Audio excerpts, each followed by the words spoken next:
All right, everybody, it is an early Monday morning, and as you guys already know by the title and the thumbnail, today we are finally going to be installing some wheels and tires on my Genesis Coupe. So before we head over to the shop to get the wheels and tires mounted and balanced, let's go ahead and take a look at everything I got, because I'm sure all of you guys are dying to know what wheels and tires I actually went with. For the wheels, I went with the ESR RF2s. For the fronts, I went with the 19 by 9.5 plus 22 offset, and then in the rears, I went with the 19 by 10.5 plus 22 offset.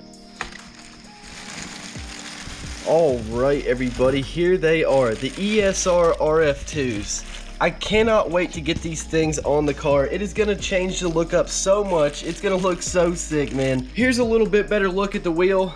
This is one of the fronts, one of the 19 by 9.5s, and it looks so sick. Now, for the tires, I went with the Firestone Firehawk Indy 500 tires. I went with 245 by 35s up front and 275 by 35s in the back. Go ahead and get a nice look at these things. Man, I cannot wait to see what these look like on the wheels. These things are so much fatter than the back tires I have on there right now. So for those of you guys who do not know, the Genesis Coupe comes with 245s in the rear stock and 225s, 235s, 225s. I just checked up front, and now I'm going to have the same size tire up front as the Genesis Coupe comes with stock in the back, and of course the backs are going to be 275s now. I cannot wait to see what this car is going to look like with back tires that are that fat. Like, man, it is going to be so sick. The last thing I want to show you guys real quick before we head over to the wheels and tire shop is this little box that you get when you order wheels and tires, or I guess wheels in particular, from Fitment Industries. Yeah, so I guess I haven't talked about this yet, but I got the wheels from Fitment Industries, and then I got the tires from Tire Rack. So yeah, I'll leave that stuff linked below if you guys want to check them out for yourself. Now on this little box. When you order wheels from Fitment Industries, of course you get yourself a Fitment Industries sticker. I think this is like the,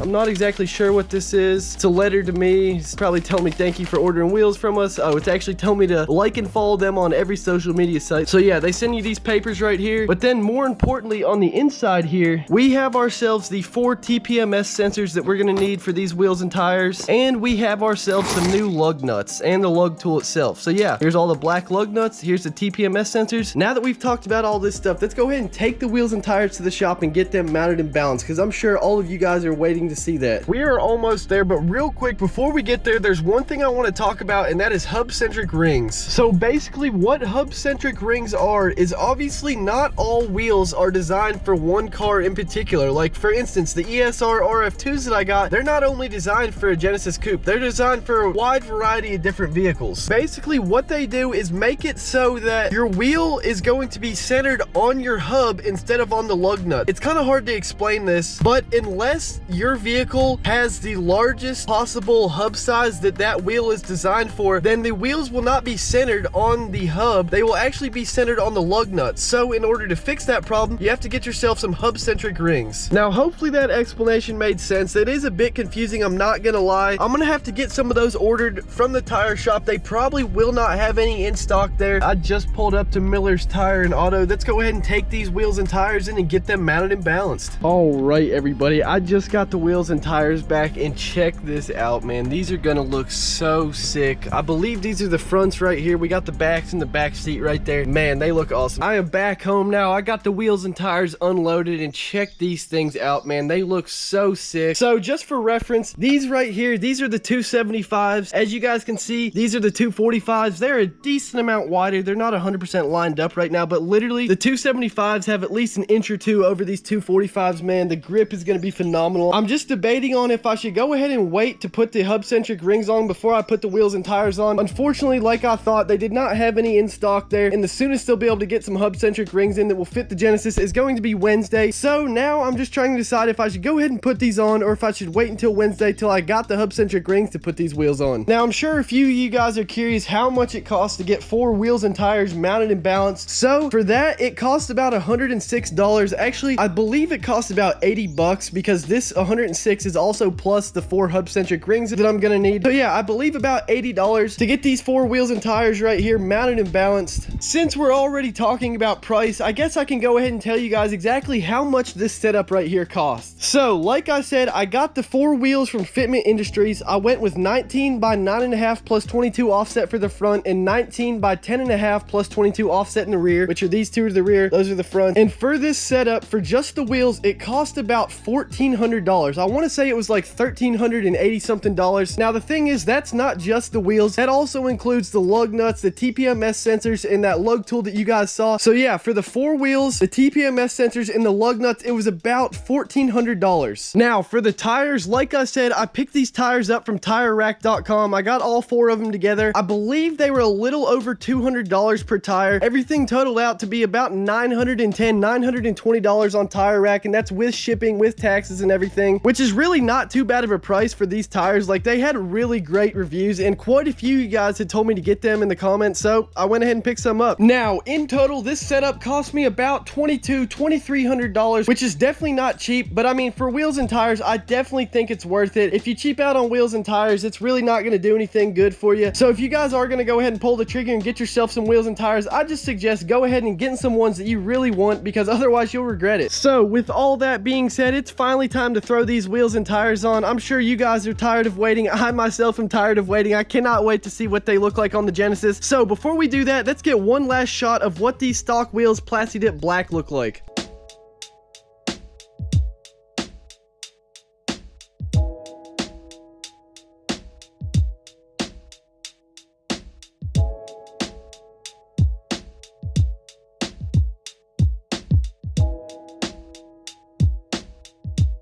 I was just about to start putting the new wheels and tires on, but then I remembered I'm forgetting something very, very important. And that something is, I gotta do one last burnout in these stock tires.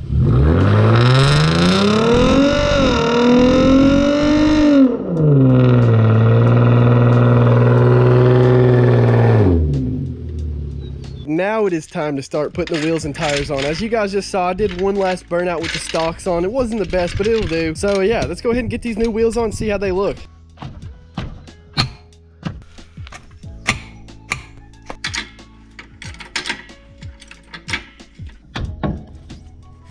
Alright, here's a quick little side-by-side comparison to the stocks versus the RF2s. These are gonna look so sick, dude. Yeah, so these fronts, these are 225s, and then the new front size is the 245s. It's quite a bit wider, like at least, what do you say, an inch or two? I'd say about an inch, inch and a half, yeah. Yeah, it's a major difference. Real quick, just want to show the weight difference in between these two tires. I'm trying to guesstimate. That's probably like 20, 50, 60 pounds. 50, 60 pounds. Tire, wheel, both. That one's a whole lot heavier. heavier. Like 70 or 80, no shit. Yeah, so the stock is way heavier. Even though these ones are wider tires and wider wheels, the stock is still heavier. Oh, man. Should I just leave those stickers on there, on the tire? No, they'll just wear off. Okay. Oh, yeah. That's gonna look sick. All right, I'll go ahead and give you guys a look at this one. We got this one fully on here, and man, it looks so good. If you guys look at it from the front right here, it actually pokes out a little bit, which looks so sick. You come over here to the stock one, obviously it's not poking out at all. There we go. We got the back right on now, and as you guys can see, it looks really sick. Come around here to the back, look how much it pokes out there. That looks so awesome. Then you come over here where it's still stock, literally nothing sticking out at all. All right, everybody, we just finished getting all 4 new wheels and tires on, and it looks so good. Like, there's actually some poke now. It looks way more aggressive. Like, it just looks so good. Oh yeah, check that out. All right, everybody, I'm driving around now. Everything feels great. Like, it honestly drives better than it did with the stock wheels. Whenever I would take my hands off the wheel before with the stock wheels on, the steering wheel would shake a bit, but now it literally just holds straight, doesn't shake, does not feel wobbly or anything at all. Now, I still do not have the hub Centric Rings in there. So like I said, they ordered those. Those should be here Wednesday. I'm gonna put them in when they get here, and I'll probably ceramic coat the wheels when they get here as well. But for now, it should be fine, and it drives super good.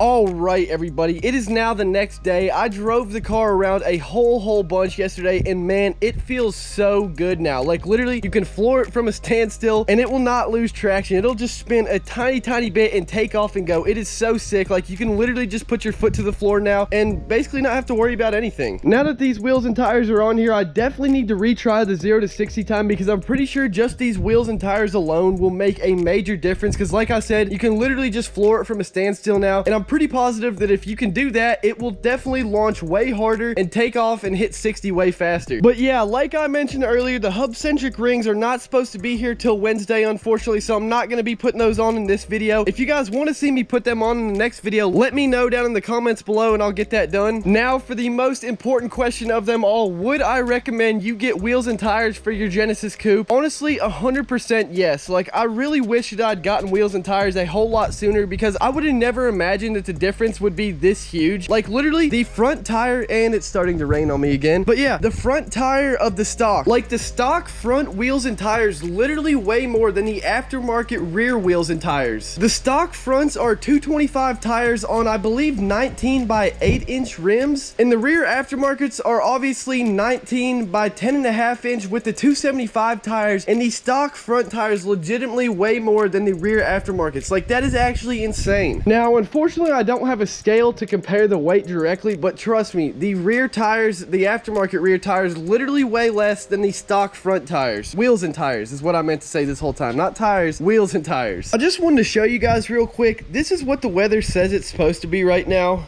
79, no rain, sunny a little bit later on. Then you look up and this is what the weather's actually like. So yeah, that really sucks if you want me to be honest. But yeah, as the rain picks back up, I believe that is really going to wrap it up for this video, everybody. If you guys have any questions, leave them down in the comments below. If you guys like this video, do not forget to drop a like and subscribe. Peace out. I will see you guys in the next one.